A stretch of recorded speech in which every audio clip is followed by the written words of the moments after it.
right. And So go we through got customs. off the boat, went through all customs, etc., etc., and landed down the ramp or whatever it is. It looked very high to me, but we landed down, and Caroline met me there and walked with me, and there Morgan was waiting on the side, and in I went to this car. They put my suitcase in the trunk, and I had the whole back seat to myself. And I thought, oh my God, is this luxury or what? Who did you know with a car before then?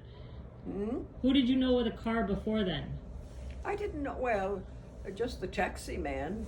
Nell's husband had a car. Well, no, I mean in Ireland. Who had a car in Ireland? Well, I think Nell Scully, he had kind of like a taxi thing. Yeah. A little small Volkswagen. I thought you said the priest and the... Oh, the priest? The only one that had a car was the priest and the doctor. Oh. And if the doctor was out the country, you knew somebody was ill. Everybody was running in all directions to know who was ill. And if the priest came out, somebody's getting the last rites. Yeah, that's sad. And that's how it was when I got off the boat. So then we went up and down Fifth Avenue in New York City. It's a very big. And they have trillions of dollars in like the banks. What? They have like trillions of dollars. There's lots of money there. And we went up and down Fifth Avenue, showed me, we didn't stop, and showed me all the big buildings, St. Patrick's Cathedral, up and down Park Avenue, very wealthy people live there.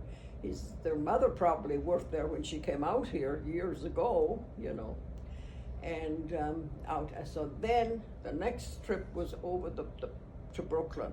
Mm-hmm. And I love bridges. And what a beautiful bridge, I thought, oh. And then we landed in the Bay Ridge section of Brooklyn, and out of the car and up the stairs. Well, I thought the car was bad, but when I got upstairs, and go slow with it when you do it, David, don't go real fast. So,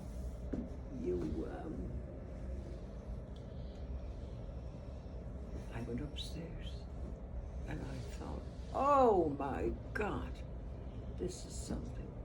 I have my own room, not I shared a room with Caroline, a bathroom, a kitchen. There was heat. It was April when I landed, the 19th. It's a little bit on the chilly side, but spring of the year. Mm-hmm. And I thought, this is living. Nobody would believe where I am. Did you know how to drive? No, I didn't know anything about a car. Are you kidding? I knew how to drive the horse and buggy, and I knew how to drive the donkey and the buggy and the. But you can drive now. I decided I never let that out of my mind. And Charlie said he would teach me. And they used to go out You used to go out when? They used to go out every weekend to the island. And we used to all go. So one morning Charlie said, okay, Mary, sit in. Let's see what you can do. There's the sidewalk, so I'm kind of driving up on the side. So he said to me, the best thing for you to do is go to a school. And that's what I did. But I couldn't work no more. I was working at the Loft Candy Store. I was working at the Loft Candy Store, and somebody said, well, you're not going to be able to get a car like you live in Brooklyn, you have to go outside of that and get a job. And they were suggesting this and this to me. And off I went. Caroline was going to work, and I went with her in the morning, and she dropped me off at the unemployment office. The lady hired me. She paid $1, and I paid $1 for the driving lessons. In 1950,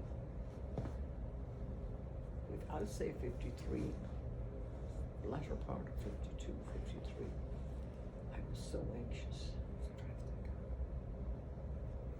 I think my car is so important to me, I don't know why. So that was my arrival in the United States.